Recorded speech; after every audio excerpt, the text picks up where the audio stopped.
Good morning. Hello. Hello.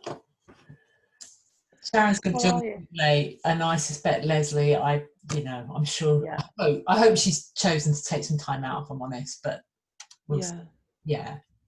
Yeah, Yeah, it's a hard time, isn't it? yeah, Difficult one. Yeah.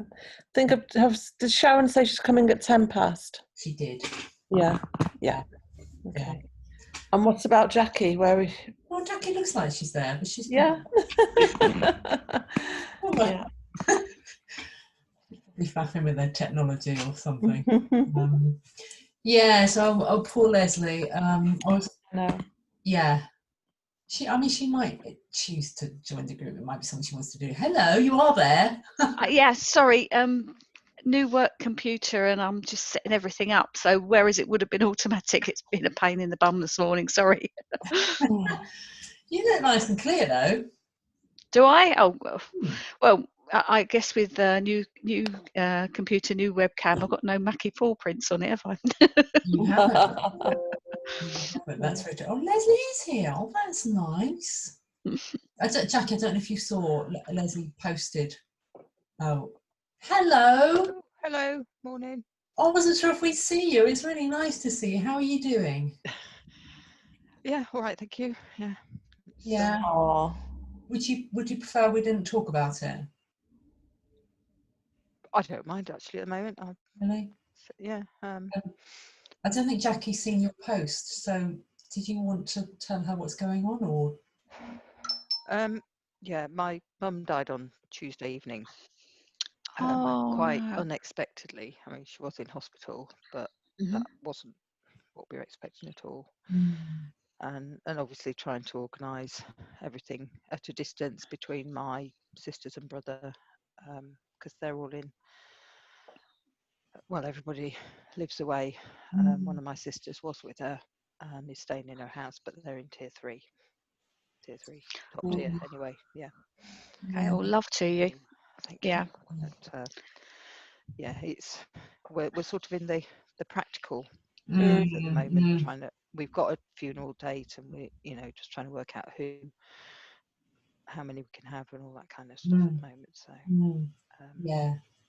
When will the funeral be, Leslie? Friday the 13th. Oh,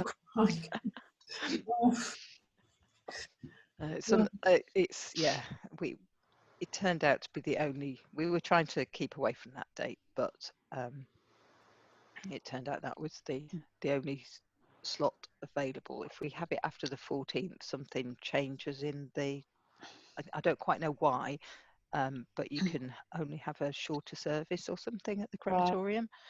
So yeah, that was it. So yeah, it's just working on the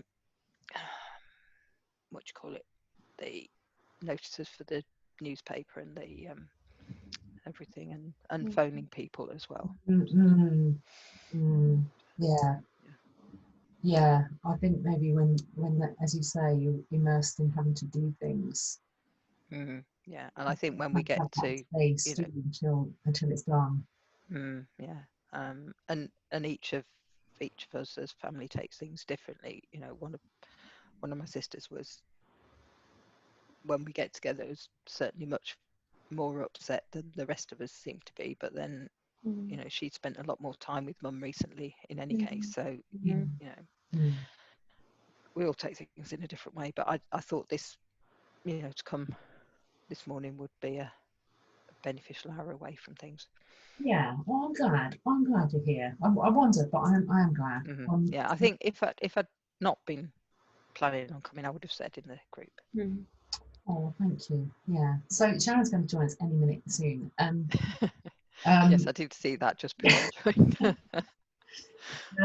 So I thought what we focus on today, and this is going to be particularly hard for you, Leslie, because I'm going to focus on the perfect days, which is challenging when you're in the mire of something. But I really wanted to explore this because this is an important aspect of moving forward for anyone, but it's so misconstrued and cliched and trivialized and misrepresented that I thought it'd be worth spending a bit of time just diving into what that really means in a way that you can do something meaningful with it.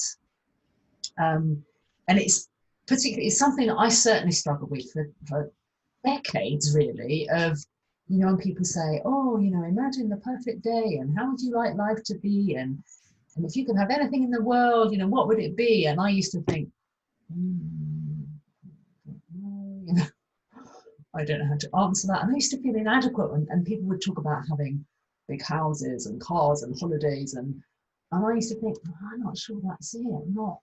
And if anything, it just certainly didn't make me feel better, and I didn't find it a useful tool, and I just thought, I don't get this. Don't get it. Until, in all honesty, very recently, I thought, and I wasn't thinking, oh, what's my perfect day? I wasn't thinking that at all. It was just, you know, when you think, oh, I'm on a bit of a, you know, when you reach those moments in life when actually you feel like you're perhaps riding a little bit of a wave, you know, not a big wave, but just a little wave. And then something comes in that causes you to fall off your board. And you think, oh, damn, you know, that wasn't part of the plan. This wasn't supposed to happen.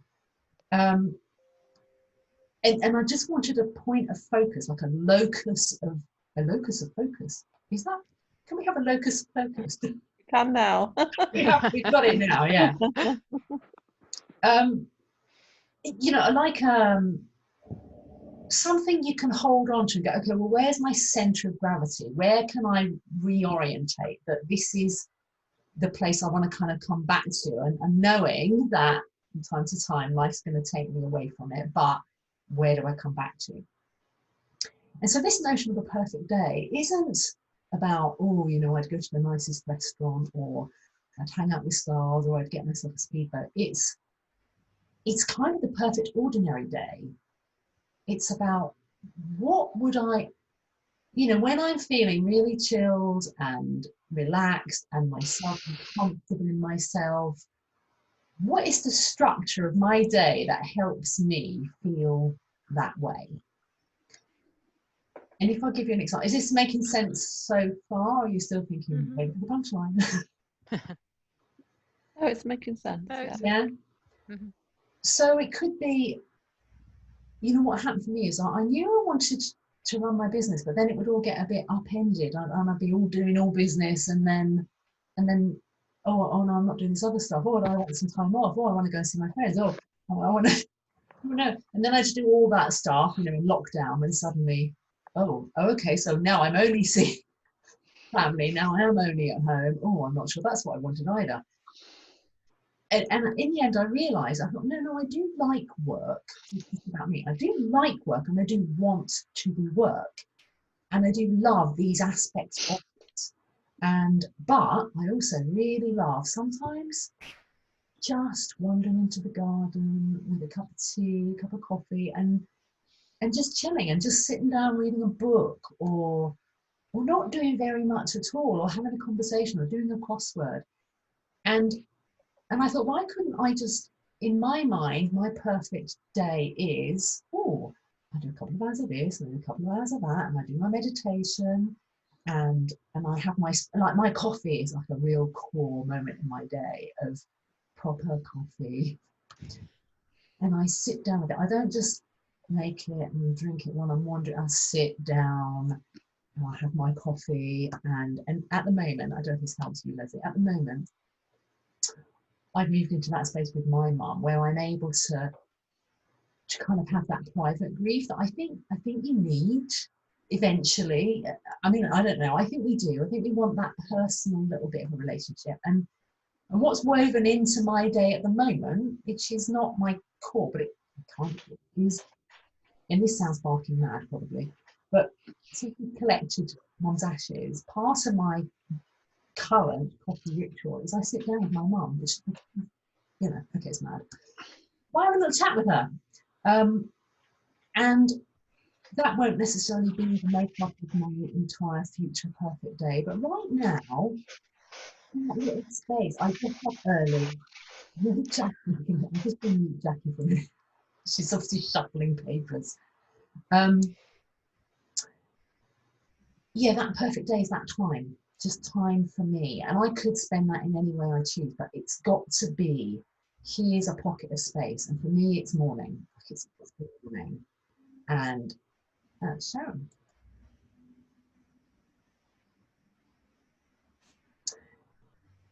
And hello. She's connected.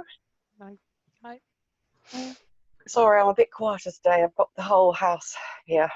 Oh, So okay. I've retreated to my son's bedroom. Oh, Oh, it's going to be a day of it. Well, you might enjoy this. I'm talking about perfect days. Perfect days. And I was just on the subject of my version of that, which is creating time and space for myself and getting kind of comfortable with what we want in our own lives for our own day, for our own ordinary day, not special days, but ordinary days. So having said that, does that kind of enlighten you? I know, Sharon, you haven't heard all of that, but does that enlighten you a little bit about what your perfect version of the day might be?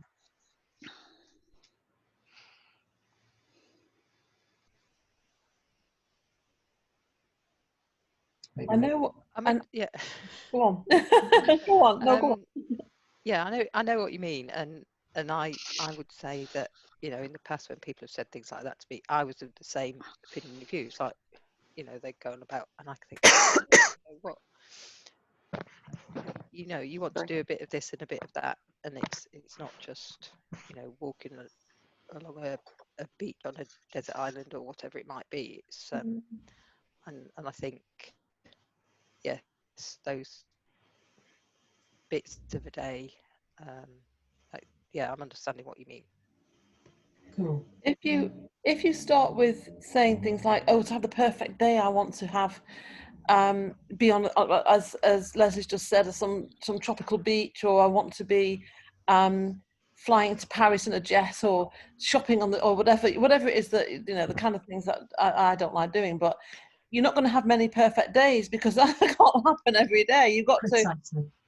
Yeah. and it's something that I've really turned a corner with recently because I mean, I've never really, I mean, I hate doing things like shopping and things like that. I'd rather be outdoors, walking or whatever.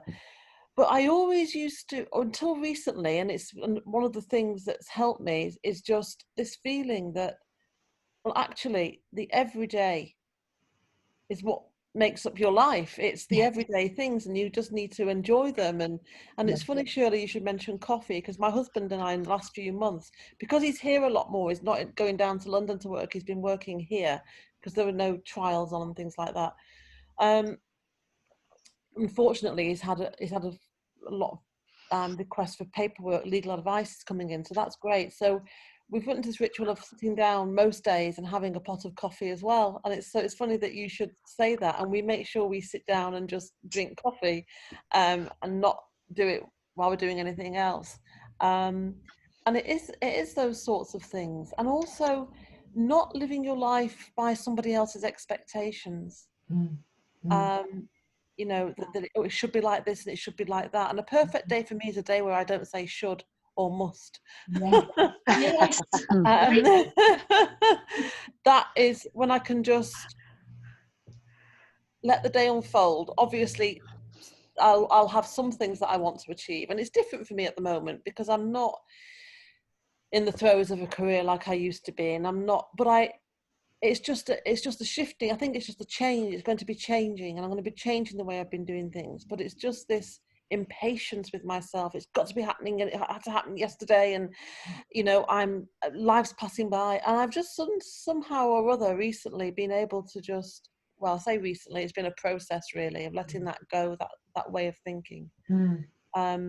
Because what matters is that I don't wake up in the morning feeling anxious and depressed. That's a big step for me. Or wake up in the middle of the night feeling terrible, because that is one of the problems I have struggled with, as on top of all the menopausal stuff. And maybe the two are linked, but So yeah, so I do know what you mean, and it is about just enjoying. Oh, everything's frozen. Okay. I'm guessing. Is that Jackie? Probably. No, this is talking to a dog or what. I thought you said the screen's. I thought you said the screen. Frozen, yeah, everything is frozen, yeah. Yeah. Oh, there she is. Oh, Can't hear you. sorry, it's me. I've Oh. Ducky, you're muted. I can't.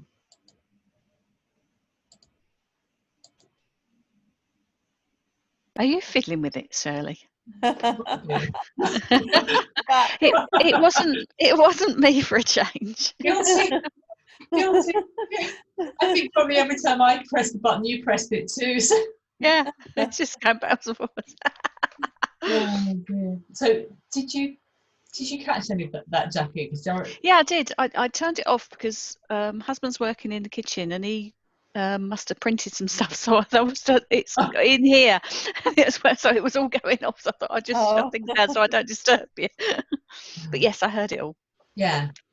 I think that was so helpful because you highlighted exactly that. It's kind of an anchor of what are the core framework on which I'd like to hang my day. I think that's the key thing of what are the key elements that are as non-negotiable as possible, that there's maybe so many hours for work, whatever work is, whether we work for somebody else or ourselves or we're working on a project, that maybe there's an optimum time when you think, actually, I'm really happy to spend 4 hours, 6 hours, whatever it is, on my work, and that's part of your anchored day. Like, yeah, no, I'm happy to do that, but another part of your anchored day is a sacrosanct time that might be your coffee with your partner, or just maybe in Sharon's case, shutting the door from everybody somehow and creating a little bit of private space, and that might be the bathroom, Sharon, for all I know. Sometimes we don't have any choices when we have family around, do we? Cold shower. The cold shower, yeah. I've had 3 this week. Wow. Well done. Yeah. Well done. I did do I did do a few seconds at the end of a shower, but that's as far as I got. Well, break yourself in gently. Yeah. Oh, that's good. That's a start. Yeah. Well, that's what it said in that article actually about how to start. So I thought, I might do it again after my run today. Yeah, because it's good for your muscles as well, isn't it? If you're exercising. Yes, because they go on about the people going to ice baths after they've done marathons and things, and I think, how can you do that? But yes, they do say that, don't they? They do. I know on the Tour de France, they particularly do that because they do something like nearly 150 miles a day, don't they? And I think their muscles be like this. Yeah. So well done. How are you finding it then, Gerald? You've done 3. I can't say I enjoy it, but I feel better afterwards. I really do feel better afterwards. I want to try and stay under there longer, but I'm there long enough to wash myself, so a couple of minutes, 2 to 3 minutes. Well, maybe not 3 yet, but a quick, all over and soap, and then, just. But I washed my hair today, but I had to do that under the warm water. I did let the cold one on my head at the end, just. I still find cold water on your head is a little bit bracing. But you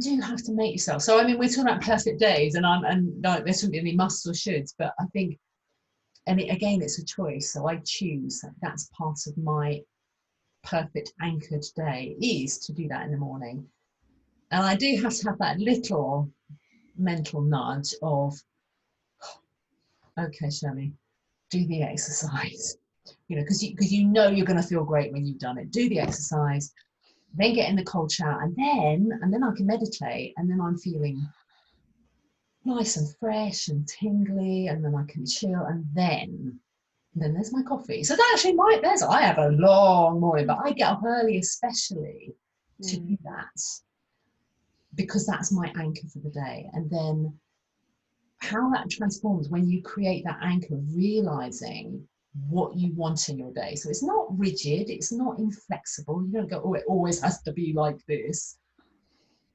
But you have a sense of how you'd like to portion up your day, you know, the bits of the cake. So that if you do wander into the garden in the middle of the day with a cup of tea and sit down because the sun's shining and go, I'm just going to sit here for half an hour and read a book, that you don't have that guilty feeling that says, oh, should be doing the work, should be ironing, should be washing up, should be calling someone, you know, because that takes the edge off the very thing that's giving us pleasure. And if we allow ourselves those pockets of time, then it's way easier to go back in and do whatever it was that we needed to do. So I know Jackie and Sharon, you probably missed the beginning of that, but have you kind of caught up with the idea of this perfect day? Isn't the water skiing in Saint-Tropez? It could be. Yeah. You live in Saint-Tropez, of course. You could move there. It becomes that critical. So the reason I really wanted to share that is because, as I said, it becomes the anchor. So when I ask those questions like, you know, if a miracle happened and you woke up tomorrow and you're a number higher, it's more a focus on the mundane, the ordinary, the everyday, exactly as Geraldine pointed out, because those thrilling moments don't happen every day, and you can't live your life just running between the big points and not enjoying the bits in between. It's about enjoying the bits in between, and then those just become special, you know, what they are, you know, special times, not everyday times. Yeah.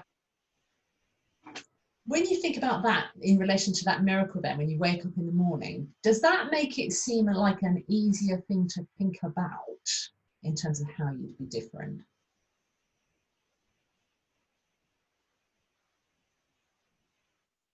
Sorry, say that again, Shirley. Does it make Well, you know, when I always ask the miracle question and I say, you know, what number are you on? And you say, I'm 5 or I'm 6, I'm 7 or whatever. And I say, well, imagine, you know, you go to bed tonight, miracle happens, you wake up and you're a number higher. What do you notice that's different? When you think about it in this more ordinary, everyday way, does it make it a bit more accessible to think about what are the subtle little changes you would notice?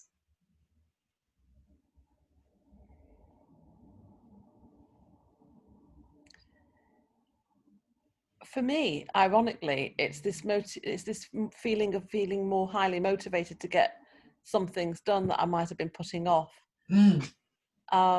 And if I feel like that, then I know that my mood is elevated. Yeah. But I've also realized, and I don't know how long ago I had this talk with myself, thinking like you're going on about life's passing by and I'm not making the most of it, and I don't know how to get myself out of these doldrums. I don't know how to and then just seeing it as a shift. I've got to change direction. My life doesn't have to be the way it's gone. It can be different. And but also saying to myself, what's the most important thing? And I thought the most important thing is my health, my mental health and my well-being, because without that, you're not going to have a good life anyway, no matter what you achieve, no matter if any big things happen. If you haven't got that feeling when you wake up in the morning that you feel content within yourself, then it doesn't mean anything. You're not going to enjoy life. So I've just decided, and I am in a fortunate position. It's only recently I've regarded it as a fortunate position, because I was beating myself up so much about not working and not working in the, when I say not working in the way that I told myself I should work. This is how it's done traditionally. This is how it should be. This is how it's got to be. And penning myself into this, well, putting myself into this cage, really, rather than thinking, well, you know, it's just shift, life changes. This is a change. This is something that I'm going to deal with. This is something that has presented itself to me. What is the point of making myself miserable over it? And and the most important thing at the moment is to look after my health and well-being, and the more I do that, the more I feel as though I'm achieving little steps and getting somewhere. Brilliant. Yeah. Yeah. Did you find it hard making that shift away from, I completely get what you're saying, away from like professional life of how work should be and busy into not, I suppose, not working at the moment? Was that hard at first, that kind of shift mentally? It was. I mean, I used to be in a chamber. I'm a barrister, and I used to be in a chambers in Manchester, and I left there for reasons which I really struggled with, because it was just something to do with something. I don't really want to go into it, but it was nothing that I was at fault about, and it was nothing to do with the way I conducted a case. It was to do with the way somebody else treated me, and I couldn't stand up to it. I just left, and I'd always thought, because I went back to university to re-qualify as a barrister later in life, and it was a big thing to do that then. The fact that I felt like I was a failure because I wasn't in this traditional way of acting and working as a barrister. I'm doing it, but I'm doing it in a different way, from home, and it's very, very different. It's not traditional. But then I think, well, who says it has to be a traditional way? Yeah, it's not. It's the whole criminal bar is collapsing anyway. Or, well, I say it's collapsing. That's a bit of an exaggeration, but the way the changes have been brought in over the years, it isn't really working in the old traditional format anyway, which is a shame because it's been changed for the worse. But people are trying to. So I'm actually probably was a good thing that I left the chambers when I did. So it's a profession that's steeped in tradition, and I joined that profession wanting it to carry on in that way. But anyway, so it's all around that as well. The profession itself is changing, and the way it operates is changing. But I'm sort of adapting to that, but I'm not really. But it's the only pressure I'm under is the pressure I'm putting myself under. So it felt like there was I felt a lot of shame, and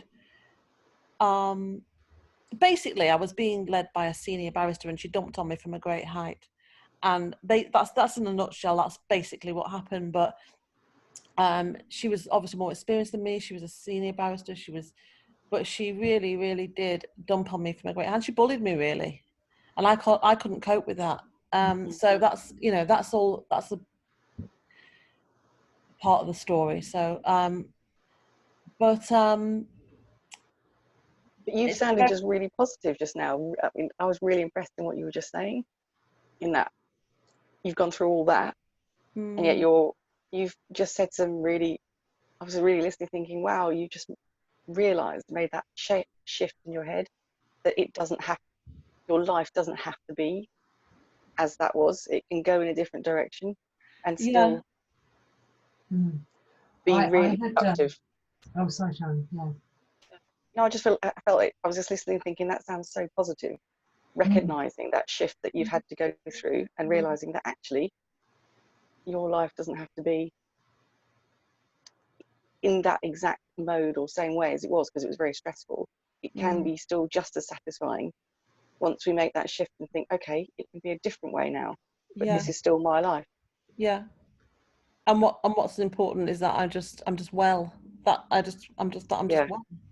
Because there's a lot of anger as well, and hatred towards this person who I just thought, I worked hard, and you just, Yeah. And but I was having, up until that point, I was doing well. I was successful. I did have some victories in court. I did have people writing letters saying what a brilliant job I'd done it for them in court and things like that. And it was just this thing, and it's very, very hard because it's not actually very well paid, the criminal bar. People think barristers, and this is the other thing that I've struggled with, is this people assume that I'm going to be really wealthy, and that puts its own pressure on as well, that I'm going to be living in a certain place, in a certain house, and and it, you know, just life isn't like that, and my life isn't anyway. And it's weird because you get sucked into this. So yeah, life is supposed to be like this. Anyway, so I've had to take a step back and just, and then I thought, and the rock bottom thing was, I've got to get well. I've got to be well, and I wasn't well. And of course, everything was compounded because I was going through the menopause. So, which part of it is the menopause? Which part of it is this? Which part of it is that? And so, yeah. The menopause is key because I don't know if you remember, like in my mother's generation, they used to call it the change. That's how it was described. Yeah. That's right. And we've let go of that. I mean, now we use the the clinical term of menopause. But in a way, that thinking of it as the change can be more liberating. It's because there's that kind of, someone else is changing the goalposts. Hang on a minute. Oh, what's happening? And suddenly we're on shaky ground. But then there's that, what you've described, Geraldine, and I know I went through a really similar experience, not with a bar, but working in the NHS. And going, well, hang on a minute. All these years I've spent living by someone else's rules, someone else's expectations. And suddenly, if we can take that step back, as you described, and look at it differently and go, hang on a minute, now it's my time. The change means I can now change. I can now choose the path that I take, the rules that I live by, the integrity that I choose to adopt. And I think that's kind of scary because we have spent so much of our lives, and I think especially as women, and that's not to say I don't recognize that men also have, things placed on them, expectations, because they do. Ooh, my light just went. But that whole expectation of how we should be, how we should live our lives, what's valued as important by other people in us, that it's the opportunity in the change to reevaluate how we want to live on our terms, which is why I'm really talking specifically about our terms. I hope that was the phone and not you falling off the chair. I think we had a... Oh, every time a message comes through, it just jolts the whole phone. Sorry, carry on. Sorry. Only fools and horses moment. Yeah. And I did a similar thing, Geraldine, with feeling like I was being bullied. And I don't know whether this is true or not, but whether you reach that point in life and you do have integrity and you do want to behave as a human being and not as a cog in a corporate machine, whatever that corporation is, whether it's the bar or the NHS or the civil service or some big corporate or even a small business. I think it's about stepping into, there's an opportunity, if we choose it that way, to step into our humanity and go, do you know what? Most people really would want this. And maybe there's a way I can do this for me. Not necessarily in every moment of every day, but as much as I can. And yes, right, to begin with, that's scary because you don't know what you've stepped, like you step away and then you go, okay, just stepped off the cliff. Yeah. Hello, is a parachute going to open at some point? And you're like, in a way, rapidly sewing your own parachute. Yeah. And then you reach that point and you go, oh, actually, this is quite freeing. And then you finally get to that point where you go, oh my goodness, I'm writing the damn script. I'm writing the script. Yeah. And that feels great because even if you get it wrong, you're going, oh, well, okay, maybe I made a bit of a mess of that. Never mind, because you feel more in control of what the script is.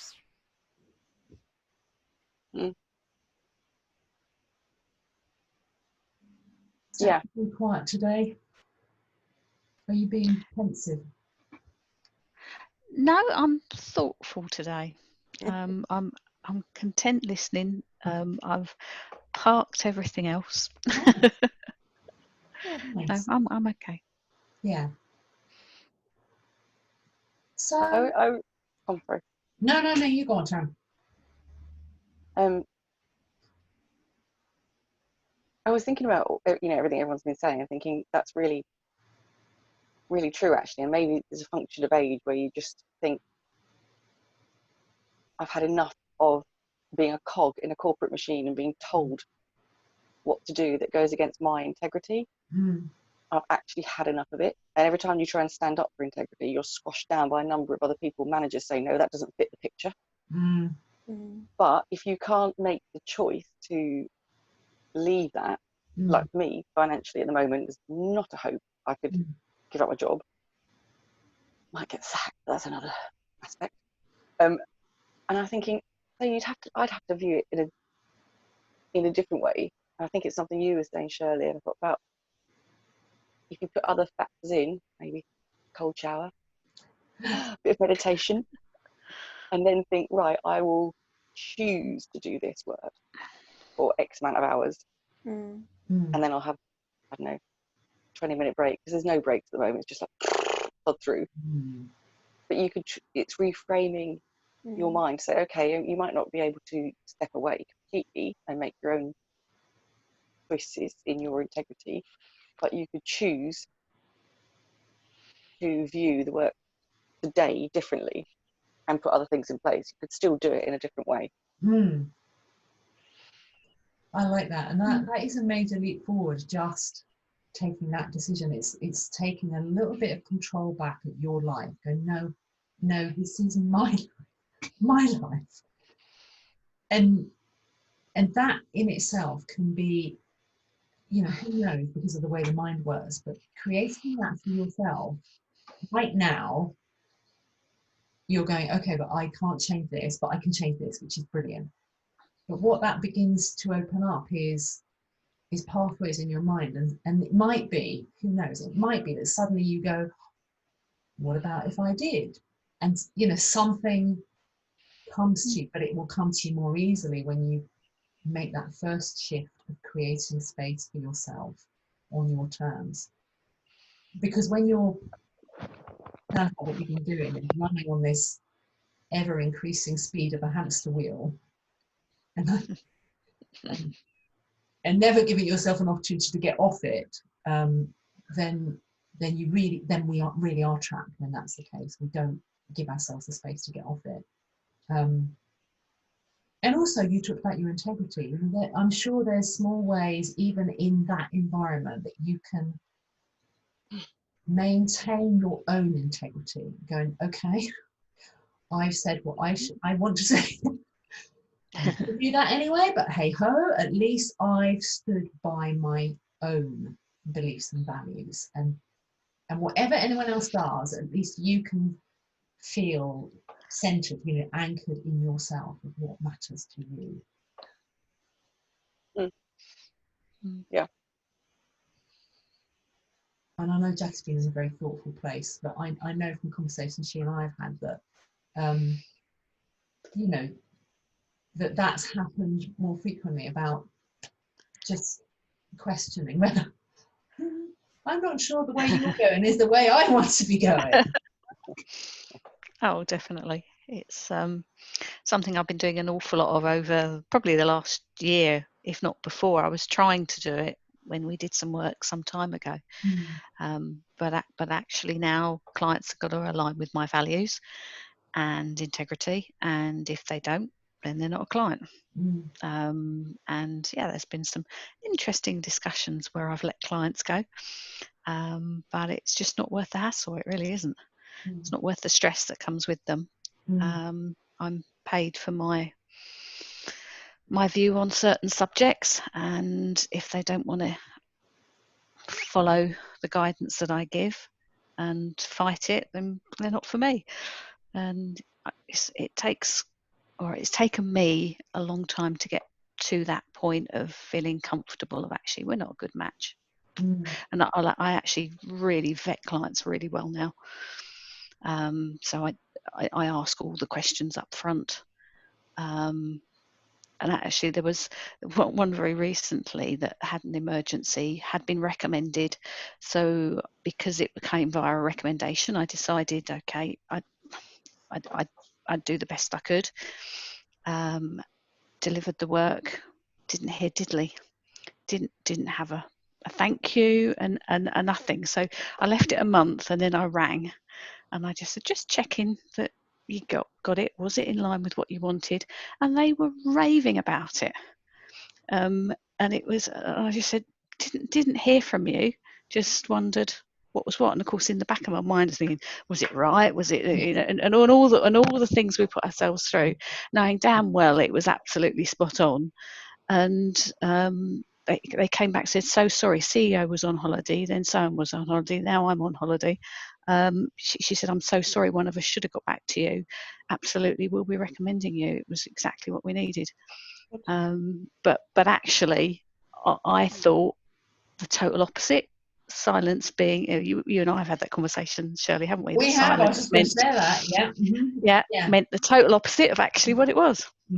Yeah. So I'm not going to beat myself up on those again. Yeah. That whole questioning, you know, as you described, Jodie, questioning yourself, like that. Right, it's the first. Oh, what have I done wrong? What? Oh, I must have done it wrong. I must have said this, or I must have done that, or you know, we question ourselves. And what Jackie was just alluding to was that she and I did do work together, and then there was a long period where I didn't hear anything, and I thought, oh, I've done something wrong. And I didn't want to reach out because I thought I'd done something wrong, and I wasn't comfortable with what that conversation might look like, even though I didn't really know what I might have done, you know. And so we just nothing.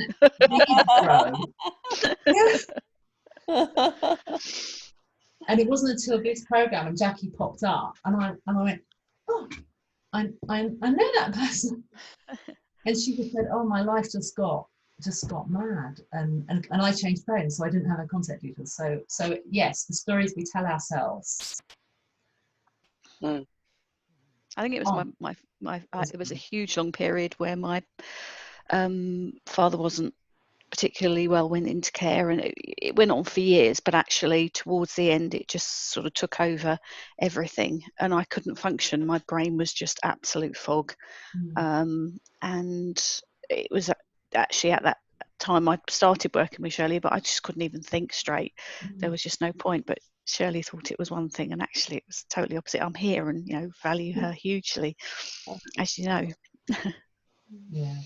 But the funny thing was, at that point, I think I was in perimenopause. I had, like all of us, I had no idea that I was going through anything weird, or that Jackie might also be doing, you know, a similar thing. I think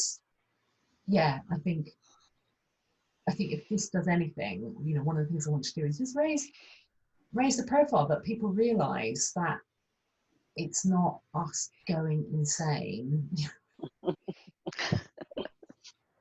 The stuff we can do, you know, it doesn't change the physical biology, although it does a little bit. But we can do something about it and come out of it really positively if we do the right things. Pick up the phone and ask. Okay, it might be a negative, but get over it. It's kind of move on. But most of the time it will be a positive. Yeah. I found that I was getting really paranoid.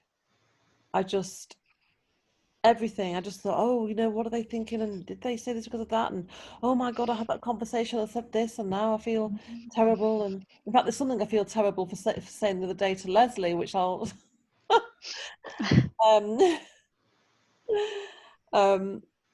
when I said to Leslie, I don't remember. So. Oh. Well, when I said about your mother being in the best place, and that at least your sister's there, and maybe you not being there will give you, the fact that you couldn't go and see her will give you some space anyway to look after yourself a bit. And now I obviously didn't realise you wouldn't see her, because I didn't, you know, because as you said, it was unexpected. But I just thought, thank you. Looking back, what a stupid thing to say. No, but you couldn't know that. I know. And actually, I don't remember you saying it, and obviously they. So now I've just reminded you, and you might be thinking, oh. but obviously, I can't have taken it the way you thought that I might have done. Otherwise, I would have remembered. I think if I'd taken offence at it or something, I would have remembered it. So I must have taken it in a different way to not be worried about what it was you said. But if you were thinking in terms of, yes, she was in the best place in hospital, yes, that was true. Well, it was the bit about the fact that your sister was there when you couldn't get there was a time for you to perhaps look after yourself and not worry about caring about somebody else. But obviously, I didn't realise you wouldn't get to see her. That's anyway. Yeah, and just to add to that, we can't even go and see her in the Chapel of Rest either. Oh no. Oh. So Oh, That's wow. it's I don't want to go on about it, but it up until we went to see my auntie last year, I was always I don't know if I want to do this, I don't know, because Mum said she'd been to see her dad and hadn't taken it very well, so she would never go and see anybody else. So when my dad died, she's going, no, I don't want to go and see him. It's up to you if you want to go. And we're all going, don't know, do we take our lead from Mum and respect the fact that she didn't want to go and therefore we didn't. And anyway, we didn't. But I don't know, for some reason, when my auntie died last year, the others decided that they would like to go and see her. And we all, the four of us, did together, and actually it was quite nice, just to spend that time, especially those of us that hadn't seen her in the last few weeks. So I was sort of in my mind thinking, well, when Mum does die, that's what I would like to do. But this, we didn't get a choice this time. I don't really understand why they won't allow that. I don't understand that. I don't get it. We're in tier 3 lockdown here in Manchester, and I know that you can only meet up with other people 6 outside at distance. You can't even go into the garden. You've got to be in a public place and have social distancing, and the maximum is 6. And I thought they'd have made an exception. I can understand why not going into hospitals, perhaps, but I thought they would have made an exception for a Chapel of Rest. I really, but apparently that's one at a time. But maybe it's all the other precautions they've got to take if they've got a regular traffic of people going through. If any of the relatives or the deceased had COVID, there's those kind of risks.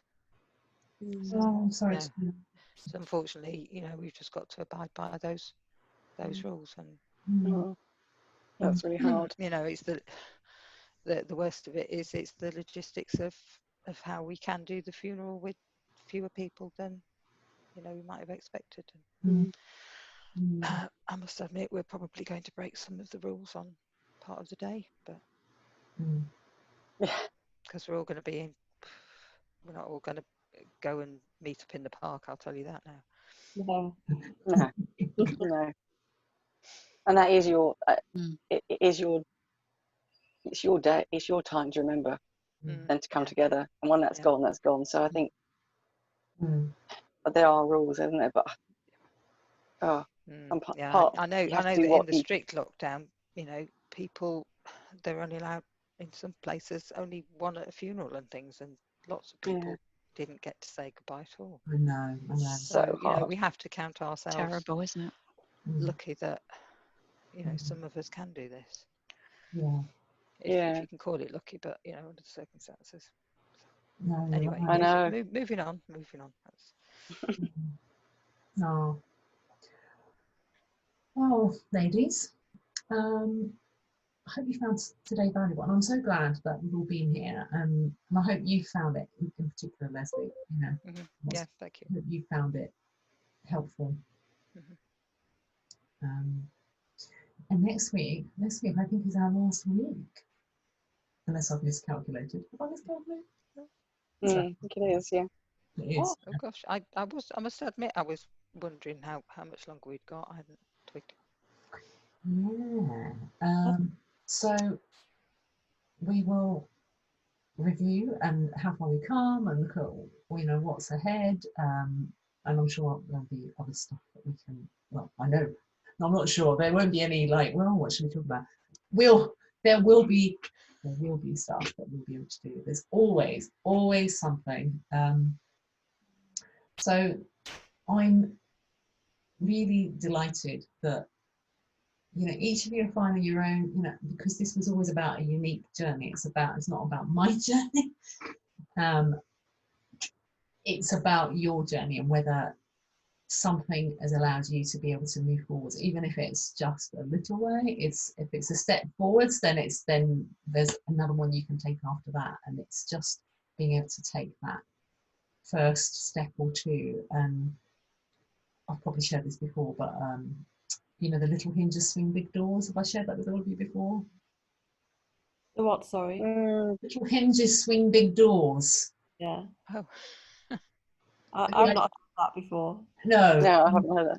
The idea, I mean, this is really just another analogy for ripples in a pond, isn't it? It's about sometimes the smallest shifts, you know, like Sharon, you talked about, if I just give myself a break in the day, if I just do that, or if I have a cold shower, or if I spend 10 minutes meditating, it might not seem like the biggest thing to do, but cumulatively it can start changing everything. And the big door thing is about, you can get a monumental shift from a small change.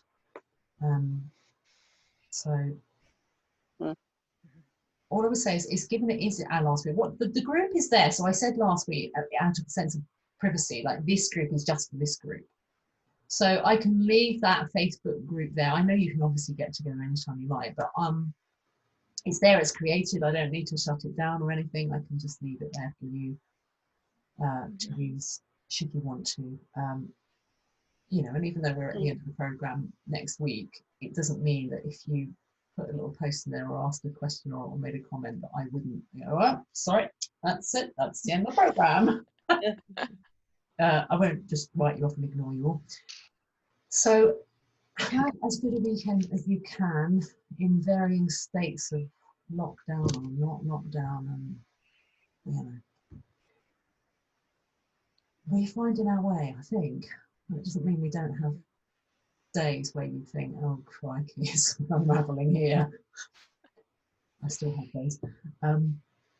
But I think it's been lovely to see how you progress so far. And next week you will progress even further. So looking forward to it.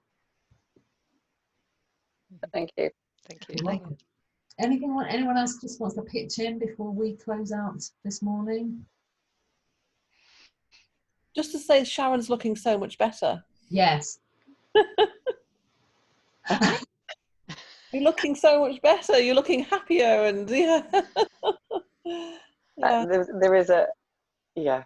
I'll just say very briefly, we had a huge, massive presentation meeting yesterday that we were all supposed to be presenting on, and because they didn't want me to rock the boat with integrity, I was told the evening before, oh, you won't be presenting the slides anymore. I've replaced you with somebody else. You can attend, but just sit and listen. Wow.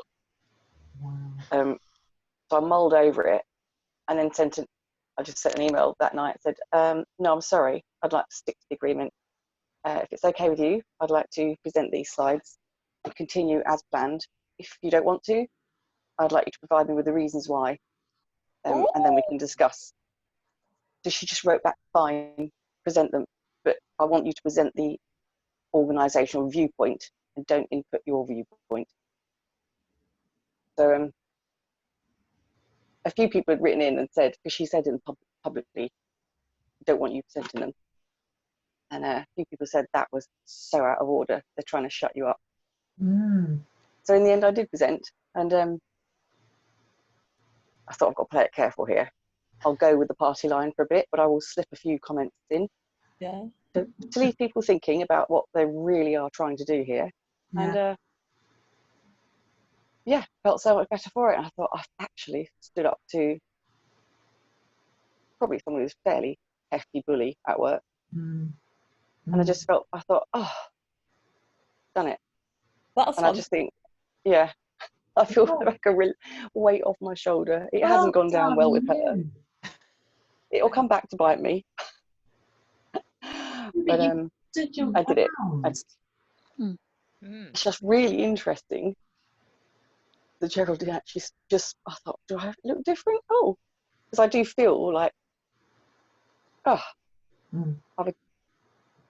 just broken that mold of you think you can continually shut me up to achieve your shortcuts and your cost effectiveness and everything at the expense of the people we're trying to help.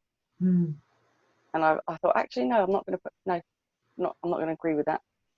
Fantastic. But the fact that I feel better for it and Geraldine noticed, I'm like, that's really interesting. That says a lot. I must have looked like stressed to hell before.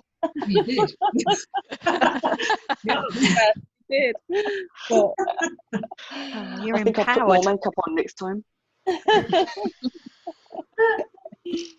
Oh, thank you. Yeah, that's quite interesting. Thank you. Just before we go, how's your back as well? And your leg, I mean? Still not good, actually.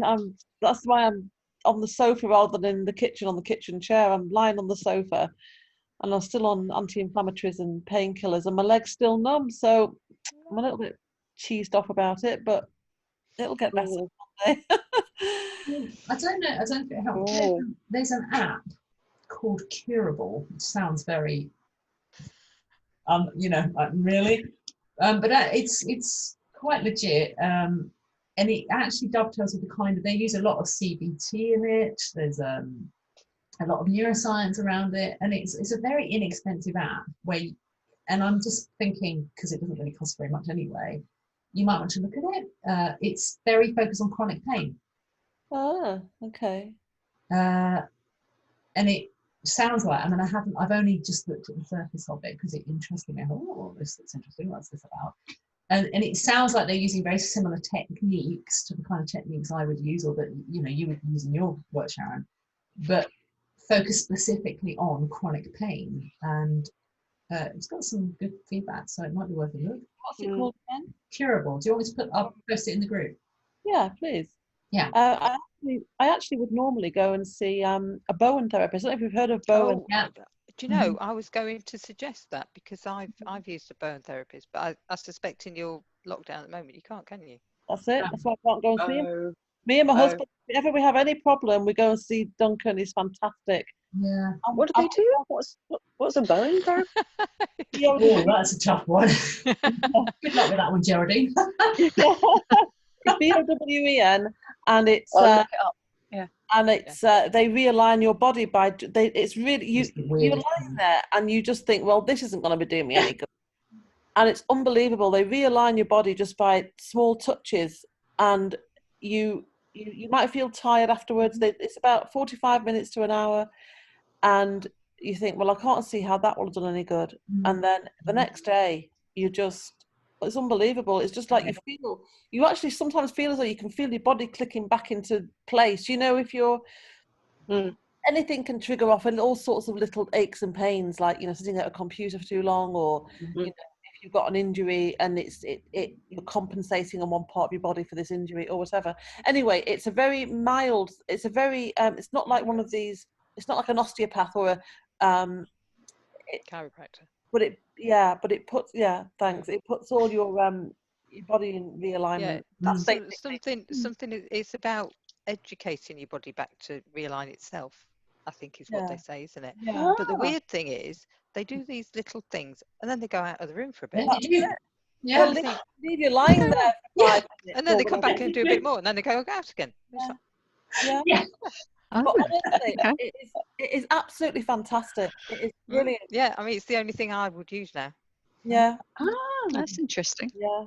Oh, I'm glad you've heard of it because but the Curable sounds interesting. I'll have a look at that. But I'm not going to say I'm in chronic pain. It's not chronic pain. It's just irritating, niggling pain, and it just but the other thing is, I don't really want to be taking the cocodamol painkillers because and that's another thought. I thought, well, if I don't know what this app does, and it might, but it's low cost. It's not, anybody don't have to take anything. It's worth a try, isn't it?